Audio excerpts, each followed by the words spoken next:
नमस्कार। मैं सुमन शर्मा है, गोरखपुर से हूँ।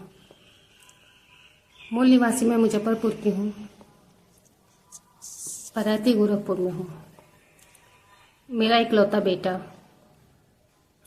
उसने 28 अप्रैल 2016 को आर्य समाज मंदिर में शादी किया। फिर उसने कोर्ट मैरिज किया। लड़की हमारे पड़ोस की थी। उसकी माँ बचपन में ही मर गई थी, इसलिए हम लोगों का उससे थोड़ा विशेष संवेदना थी। ये संवेदना कब प्रेम में बदल गई, ये हम लोग को नहीं पता चला। जब इन लोगों की कोर्ट मैरिज के बारे में पता चला तो हम लोगों ने धूमधाम से इन दोनों की शादी करा दी। शादी 19 जून 2017 को हुई। सामाजिक तौर पे शादी तो ये लोग 2016 में ही कर चुके थे। फिर 19 जून 2018 को इसकी एक बेटी पैदा हुई। हम लोग बहुत खुश थे कि चलो जिंदगी में अब सब कुछ हो गया। लेकिन बेटी के पैदा होने के बाद इसके पिताजी ने, जो कि इनका घर मेरे पास में ही है, इन्होंने अपने ज़मीन में अपनी बेटी को क्लिनिक खोलने की राय दी। बता दूं कि लड़की डेंटिस्ट थी। हम लोगों से कुछ कहते नहीं बना, क्योंकि हम लोगों ने अभी अभी शादी की थी। इन लोगों ने क्लिनिक का काम शुरू कर दिया। क्लिनिक खुला, दिसंबर में क्लिनिक का उद्घाटन भी हो गया। तो जब तक क्लिनिक का काम चलता रहा, मेरा बेटा आता जाता रहा, आना जाना लगा रहा। उसने पैसे से भी, शरीर से भी, सब कुछ से मदद किया। क्लिनिक खुलने के 3-4 महीने तक भी मेरे बेटे को वो लोग बर्दाश्त करते रहे। लेकिन जैसे ही कुछ दिन बीता, 3-4 महीने बीता, इन लोगों ने मेरे बेटे के रात के जाने पर प्रतिबंध लगा दिया। मेरा बेटा दिन में जाता, अपनी बेटी से मिलता, फिर भी वो खुश रहता कि चलो बेटी से मुलाकात हो गई। फिर इन लोगों ने एक षड्यंत्र के तहत उसका दिन में भी जाना, अपनी बेटी से मिलना बंद करवा दिया।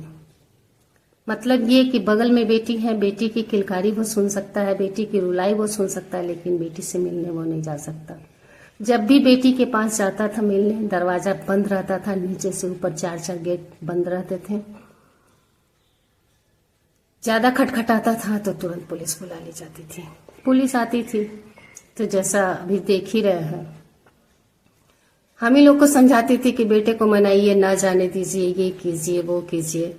हम लोग भी अपने बेटे को पूरी तरह से समझाते थे कि बेटा मत जाया करो जब नहीं। लेकिन पिता है, वो नहीं मानता था। वो कहता था आप मुझे भूल सकती हैं। खैर समझाती रही, वो लोग नहीं माने। मेरे बेटे को उसकी बेटी से नहीं मिलने दिया गया। इतना प्रताड़ित किया। उसके बाद उन लोगों ने जितने सारे फॉल्स केसेस हैं, सारे हम लोगों पे लगा दिए। हम लोग कभी इसका बेल कराते, कभी उसका बेल कराते। हमारी बेटी का भी, जो बेटी उस लड़की की पक्की सहेली थी, बचपन की दोस्त थी, उस पे भी उसने कई धाराएं लगा दी। ले देकर हम लोगों ने सबकी बेल करवाई। इतना तक भी होता तो गनीमत था। एक दिन मेरा बेटा नस काट करके उनके दरवाजे चला गया था। मैं उसको पकड़ने गई, उनके कैमरे में मैं आ गई। मैं बता दूं, मैं बिहार में गवर्नमेंट टीचर हूँ। इन लोगों ने मेरे स्कूल पे आरटीआई ठोक दिया कि मैं उस डेट को, जिस दिन मैं उनके कैमरे में कैद हुई, मैं स्कूल में उपस्थित हूं कि नहीं। मेरे हेडमास्टर को बेतिया कोर्ट जाना पड़ा। वहां जाके उसने सारे साक्ष्य प्रस्तुत किए, चूंकि उस दिन मैं आकस्मिक अवकाश में थी। इस तरह से हम लोग बाइज्जत बच निकले। मतलब शादी एक तरह से षड्यंत्र कर दिया इन लोगों ने। चलिए किसी तरह से खींच रहा था। मेरा बेटा टोटली डिप्रेशन में जा रहा था। मैं सप्ताह में 1 दिन के लिए घर जाती। सोमवार को स्कूल जाती, शनिवार को मैं घर आती। देखती मेरा बेटा पूरा एल्बम छितराया हुआ है, पड़ा हुआ है, किसी तरह बेसुध पड़ा हुआ है। मैं उसको समझाती, सहलाती, सर में तेल लगाती, पैर में तेल लगाती, बेटा शांत हो जाओ, बेटा शांत हो जाओ। बेटा क्यों मानेगा? बेटा बेटी से मिलने के लिए तड़पता रहा। इतने के बावजूद 18 अप्रैल को इन लोगों का डेट था। 18 अप्रैल 2024 को जो लड़की वालों ने केस किया था, उसका डेट था, मेरा बेटा कोर्ट कचहरी गया था, ये लोग भी आए थे। जो होता है कचहरी में हुआ होगा, ठीक है। 19 अप्रैल को मेरे बेटे के दोस्त की शादी थी, ये दोस्त की शादी में जा रहा था। बता दें कि मेरे हस्बैंड उस दिन गांव गए हुए थे, मैं ड्यूटी पर थी। जब मेरा बेटा दोस्त की शादी में जा रहा था तो इन लोगों ने कुछ गुंडे लगवा करके मेरे बेटे को मारा और मोबाइल छिनवा लिया। इससे पहले भी कई बार दोनों बाप बेटी ने मिलकर मेरे बेटे को मारा, लेकिन हम लोग फिर भी बर्दाश्त करते रहे। उस दिन जब 4 गुंडे मिल करके इसको मारे, मोबाइल छीन लिए, ये कहते हुए कि बेटी का फोटो फेसबुक पे अपलोड करते हो। बेटी की बात बता दूं तो बेटी को इन लोगों ने ऐसे नहीं मिलने दिया कि बेटी अपने ही पापा को नहीं पहचानती थी। एक दिन वो स्कूल जा रही थी, ये खड़ा होकर मुस्कुरा रहा था, कह रही अपने नाना से, नानू ये कौन अंकल मुझे देखकर मुस्कुरा रहे हैं। मेरा बेटा डायरी में लिख के गया है कि माँ मैं मर तो उसी दिन गया था जिस दिन मेरी बेटी ने मुझे अंकल कह के पुकारा। खैर, गुंडों ने उसका मोबाइल छीन लिया। 20 को मैं गोरखपुर आई, मुझे नहीं बताया। 21 को एज यूजल मैं जैसे रहती हूँ माँ बेटे ने रहा, कुछ नहीं बताया, एकदम शांत था। 22 की सुबह उसने ही मुझे स्टेशन छोड़ा। जब मैं स्कूल पहुंची तो उसने बताया कि इस तरह से गुंडों ने मुझसे मार करके मोबाइल छीन लिया। मैं वहां बहुत विचलित हुई। ये बात मैं जब गोरखपुर में थी तब तुम बताए होते। तो उसने मुझे ही समझाया कि माँ जाने दीजिए, ऐसा नहीं होता है, जाएगा कहाँ, मोबाइल मिल जाएगा। मैं भी आश्वस्त हो गई। फिर उसने नहाया धोया, पूजा किया, खाना बनाया, सब कुछ किया। शाम को खबर मिलती है जब ये मेरे हस्बैंड ऑफिस से आते हैं, पूरा घर खुला हुआ है। ऊपर वाले कमरे में मेरा बेटा पंखे से लटका हुआ है। सोच सकते हैं कि जब ये खबर मेरे पास गई होगी, मैं 160 किलोमीटर दूर पर थी, किस तरह से मैं यहाँ आई होंगी, कैसे मैंने देखा। मेरे बेटे की बॉडी नहीं थी घर में, पोस्टमार्टम के लिए गई थी। अगले दिन शाम में बॉडी आई, देखने लायक नहीं थी।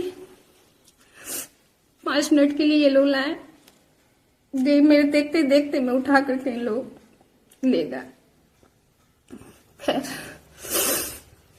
इसके बाद हम लोग 23 अप्रैल को इसकी बॉडी का जो क्रियाक्रम था वो हुआ। 24 अप्रैल को हम लोग चिलुआ ताल थाना गए तो वो लोग FIR लिखने से इनकार किए।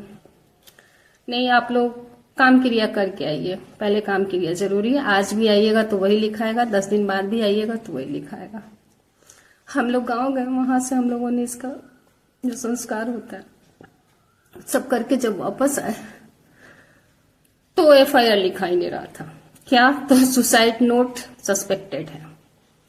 मैंने पूछा भी आईओ से कि सुसाइड नोट सस्पेक्टेड है तो एक बार बता दीजिए कि मौत भी सस्पेक्टेड है। नहीं, मौत तो हुई है। खैर, हमने भी बहुत हाथ पैर मारे, किसी तरह से शामों शाम तक FIR दर्ज हुई। FIR तो दर्ज हो गई लेकिन कोई कार्रवाई नहीं, अब तक कोई कार्रवाई नहीं। इसके सुसाइड नोट, इससे रिलेटेड जितने डायरी में इसने कुछ कुछ लिखा था, जो भी लिखा था अपनी मन की बात, सब फोरेंसिक लैब में जमा है, साल भर होने को है। फॉरेंसिक लैब से कोई रिपोर्ट नहीं आया है। जब भी कुछ पूछो तो रिपोर्ट आने के बाद ही कुछ होगा। साल भर से मैं इंतजार में हूँ। मैंने अपने भरसक जितना प्रयास होना चाहिए था, मुख्यमंत्री पोर्टल पे यहाँ वहाँ DM CM जितना होना चाहिए सब जगह मैंने हाथ पांव मारे, नतीजा में मुझे कुछ नहीं निकला। बता दूं कि मैं एक लेखिका हूँ। मैं डिप्रेशन के वो दौर से गुजर रही थी कि मेरा जीना मुश्किल हो रहा था। एक एक चीज मेरे दिमाग में घटता था। मेरे साहित्यकार ने मुझे उत्साहवर्धन कराया और कहा कि आप अपनी ही घटना को लिखिए। उन्हीं घटनाओं को लिखते हुए मैंने बेटे पे एक विश्वासघात नाम की पुस्तक लिखी है जो सच्ची कथा पे आधारित है। उस विश्वासघात में मैंने लिखा कि किस किस तरह से कहां मेरे साथ भी बता दूं कि घटना वाले दिन यानी 22 अप्रैल 2024 को दोनों बाप बेटी गोरखपुर में ही थे और उसी दिन से गोरखपुर से भागे हुए हैं। उन लोगों ने लौटकर फिर अपने मकान में कदम नहीं रखा। लोगों को कह रहा है कि मैं तो बहुत पहले से नहीं रह रहा था, लेकिन नहीं, ये बात नहीं है। हाँ, वो लोग प्लानिंग कर रहे होंगे, जो भी कर रहे होंगे, लेकिन घटना वाले दिन 18 अप्रैल से 22 अप्रैल तक वो लोग गोरखपुर में ही थे। घटना वाले दिन शाम तक वो लोग घर छोड़ के भागे, क्योंकि हम लोग तो थे नहीं। मैं भी नहीं थी, मेरे हस्बैंड भी ड्यूटी गए हुए थे। ये भी ड्यूटी के लिए तैयार था, पता नहीं क्या। मेरा बेटा किया कंपनी में था, MBA कर चुका था, इसलिए कभी स्मार्ट विल में, कभी किया में, कभी नेक्सा में, इस तरह से जॉब करता था। तो घटना वाले दिन से ही ये लोग फरार हैं। अब तक गोरखपुर वापस नहीं आया है। पुलिस भी कुछ नहीं कर रही है, वो लोग भी शांति से जी रहे हैं।